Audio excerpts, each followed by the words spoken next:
Sir से हम cholesterol को ख़त्म करने के लिए मुकम्मल डिटेल लेंगे। अस्सलाम वालेकुम सर। वालेकुम अस्सलाम। क्या हाल है सर जी? अल्लाह का शुक्र है। खैरियत? सर जी मैंने बहुत सारे लोगों को देखा है कि वो कहते हैं कि यार मुझे कोलेस्ट्रॉल का मसला है, मेरा कोलेस्ट्रॉल लेवल हाई हो जाता है, बस वही लिए होते हैं, कोई किसी डॉक्टर के पास जा रहे हैं तो कोई किसी के पास। तो सर आज हमें कोलेस्ट्रॉल लेवल के बारे में बताएं कि ये क्या है, किस तरह इसके कायदे हैं, ट्रीटमेंट और फर्दर सवान। आज की ये जो वीडियो है, अगर आपकी एज 25+ है तो ये बिल्कुल आपके लिए वीडियो है। और कोलेस्ट्रॉल लेवल का ज़्यादा हो जाना या हाइपरलिपिडेमिया लाजमी क्यों है, इसको हम कह सकते हैं ये उम्मुल अमराज है, ये कई मर्ज़ों की माँ है या बुनियाद है। ठीक है। ब्लड प्रेशर, दिल के तमाम अमराज जिसमें दिल का attack, high blood pressure, sugar, दिमाग का अटैक, फालज का अटैक जो है, इन सब की जो सबसे बुनियादी एक वजह हो सकती है वो हो सकता है कोलेस्ट्रॉल लेवल। अगर आपका कोलेस्ट्रॉल लेवल ज़्यादा रहता है या आपको हाइपरलिपिडेमिया का मसला है तो ये तमाम बीमारियां आप में आगे जाकर किसी न किसी स्टेज पे डेवलप हो सकती हैं, अगर इसको आप प्रॉपरली टाइम के ऊपर कंट्रोल नहीं करेंगे तो।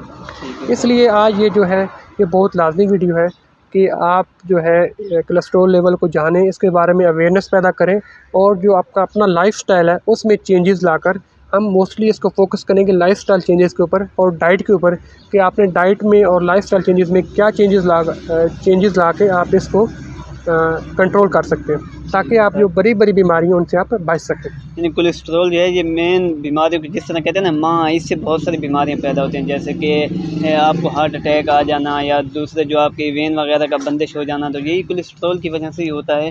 तो सर जी इसके काजेज़ क्या हैं? बेसिकली जो कोलेस्ट्रॉल होता है ये एक नॉर्मल बॉडी के ऊपर बॉडी के अंदर मौजूद होता है, जिसमें कुछ लीवर भी पैदा करता है, और जो बाकी कोलेस्ट्रॉल होता है वो आप अपने डाइट के ज़रिए, खुराक के ज़रिए लेते हैं, जो आपके नॉर्मल रूटीन में डाइट खाते हैं तो उसमें कोलेस्ट्रॉल लेते हैं। तो जब ये आपकी बॉडी में एक नॉर्मल हद से ज़्यादा हो जाता है, उसकी जो वजूहात होती हैं वो 3-4 हैं। एक तो ये है कि आपका जो इंटेक है कोलेस्ट्रॉल का वो बहुत ज़्यादा है, कि आपने जो आपकी रिक्वायरमेंट्स है उससे ज़्यादा खा लिया, कोलेस्ट्रॉल लेवल का इंटेक कर लिया। और दूसरी इसकी वजह ये होती है कि आपकी बॉडी के अंदर ऐसे चेंजेस आ गए, आपकी बॉडी ने इसको जो कोलेस्ट्रॉल लेवल आपने लिया उसको यूटिलाइज़ नहीं किया। तो इनको हम 2 कैटेगरीज़ में डिवाइड करते हैं। तो पहली कैटेगरी ये है कि आपने इनटेक कर लिया। अब आम तौर पे ये जो डाइट है बेसिकली जो एनिमल फूड्स हैं, जो एनिमल से होते हैं, जिसमें आपका गोश्त आता है, ठीक है, जिसमें आपका घी आता है, ऑयल आता है, ये जो आप है ये आम तौर पे मेन सोर्स है आपके कोलेस्ट्रॉल के इनटेक की। अगर आप घी वगैरह ज़्यादा खा रहे हैं, ऑयल ज़्यादा यूज़ कर रहे हैं, लेकिन आप आगे यूटिलाइज़ नहीं कर रहे हैं। दूसरी वजह ये होती है कि आपकी बॉडी इस्तेमाल नहीं कर रहे। अब देखिए कोलेस्ट्रॉल लेवल आखिर एंड पे किस में कन्वर्ट होता है, एनर्जी में, ग्लूकोज में। अगर आप का लाइफस्टाइल ऐसा है कि आप ज़्यादा बैठे रहते हैं, आप एक्सरसाइज नहीं करते, आप फिज़िकल वर्क नहीं करते, तो आप उस कोलेस्ट्रॉल को यूज़ नहीं करते। तो जब आप उसको यूज़ नहीं करेंगे तो क्या होगा, वो आपकी बॉडी में उसकी जो आपका ब्लड है उसमें उसकी मिकदार ज़्यादा हो जाएगी। एक तो आपने ज़्यादा कोलेस्ट्रॉल इंटेक भी कर लिया, ऊपर से आपने उसको यूटिलाइज़ भी नहीं किया, तो उसके लिए आपका कोलेस्ट्रॉल लेवल ज़्यादा हो गया। जैसे आम तौर पे बड़ी अच्छी एग्जांपल है, जैसे कहते हैं कि देहातों में आमतौर पे लोग जो हैं वो देसी घी जिसमें कोलेस्ट्रॉल लेवल काफ़ी ज़्यादा होता है वो बहुत ज़्यादा खाते हैं। लेकिन क्या है कि उनकी जो वर्क नेचर है वो ऐसा है कि वो फिज़िकल काम बहुत ज़्यादा करते हैं और आम तौर पे वो अपनी उनकी बॉडी जो है वो उसको यूटिलाइज़ कर लेती है। तो इसलिए उनके जो इनटेक ज़्यादा था, लेकिन उन लोगों ने एक्सरसाइज कर ली, काम कर लिया, तो वो उनका यूटिलाइज़ हो गया। उसकी निस्बत एक ऐसा बंदा जिसका सिटिंग वर्क्स हैं, जैसे ड्राइवर्स होते हैं, या आपका ऑफिस वर्क है जिसमें सारा दिन बैठे रहते हैं, तो आप उनसे हाफ़ या 1/3 भी ले लेंगे तब भी वो आप यूटिलाइज़ नहीं करेंगे, इसलिए आपके बॉडी में वो स्टोर हो जाएगा, जिसके ज़रिए आपका कोलेस्ट्रॉल लेवल भी ज़्यादा हो जाएगा और आप पे मोटापा भी ज़्यादा हो जाएगा। यानी कि एनिमल फूड जो हैं वो, जो बंदा अगर काम नहीं करता, पूरे दिन ऑफिस में बैठा रहता है या गाड़ी चलाता है, तो उसे चाहिए कि वो उनका कम इस्तेमाल करें। और जो देहात के लोग होते हैं वो वर्क ज़्यादा करते हैं और इस वजह से उनकी एनर्जी ज़्यादा पैदा होती है और वो हेल्दी भी रहते हैं और कोलेस्ट्रॉल की बीमारी से भी बचे रहते हैं।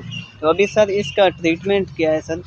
इसका ये है कि हमने जैसे बात की थी, अगर तो आपका कोलेस्ट्रॉल लेवल बहुत ज़्यादा है तो डेफ़िनेटली आप अपने डॉक्टर को दिखाएंगे। वो आपके जो ज़रूरी ब्लड टेस्ट है और आपकी जो प्रॉपर एक फ़िज़िकल एग्ज़ामिनेशन है, उसके बाद वो आपको मेडिसिन एडवाइस करेगा।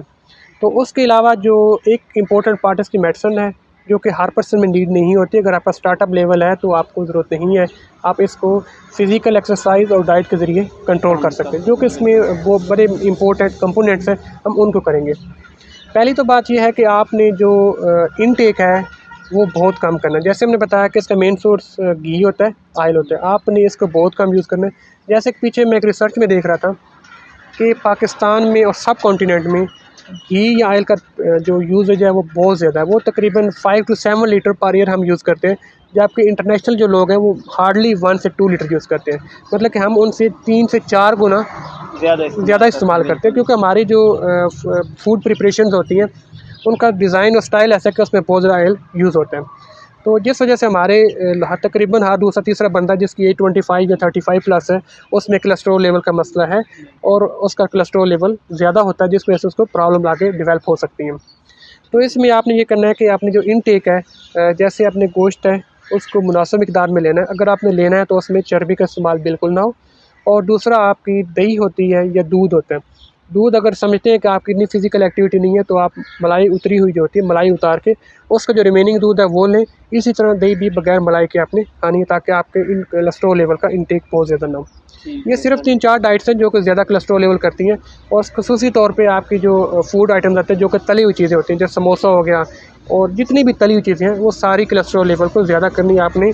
इनका जो इस्तेमाल है वो लिमिटेड करना है। यानी कि सर ऑयली थिंग्स हो गया, दूध हो गया, ये मीट हो गया, इनसे बचना चाहिए क्योंकि ये कोलेस्ट्रॉल को बहुत ज़्यादा हाई कर देते हैं। और इसमें बेसिकली वो जो इसमें 2 किस्म की होती है, एक होता है LDL, एक होता है HDL। इनके अंदर जो नुकसानदेह वाले फैट्स होते हैं वो मौजूद होते हैं, इसलिए आपने इनका इंटेक जो है वो बड़ा लिमिटेड करना है। अब सेकंड ऑप्शन आता है आपकी एक्सरसाइज। अगर आप एक्सरसाइज नहीं करते, आपका जॉब नेचर ऐसे है कि आपको फिज़िकल काम नहीं करना पड़ता, सारा दिन आप बैठे रहते हैं, तो आपको लाजमन 1 आवर जो है वो वॉक करनी है। और 1 आवर अपनी लाइफ के लिए निकालना है, ताकि आप वॉक करें और आपका जो कोलेस्ट्रॉल लेवल जमा हो रहा है या जो आपके फैट्स बॉडी में जमा हो रहे हैं आप उनको यूटिलाइज़ करें। जब यूटिलाइज़ करेंगे वो ऑटोमेटिकली कोलेस्ट्रॉल लेवल आपका कंट्रोल हो जाएगा। बिल्कुल। तो इसके प्रिवेंशन भी होगी सर। प्रिवेंशन भी होगी। और तो अगर नाज़रीन, अगर ये आपको वीडियो अच्छी लगी है तो प्लीज़ इसे लाइक कीजिएगा, सब्सक्राइब कीजिएगा और सदका जारिया के तौर पर इसे शेयर कीजिएगा, ताकि बहुत सारे लोग जो हैं इस कोलेस्ट्रॉल को लिए बहुत बड़ा मसला समझा हुआ है, ताकि उनका ये मसला हल हो जाए। ठीक है, अल्लाह हाफ़िज़, मिलते हैं एक नई वीडियो के साथ।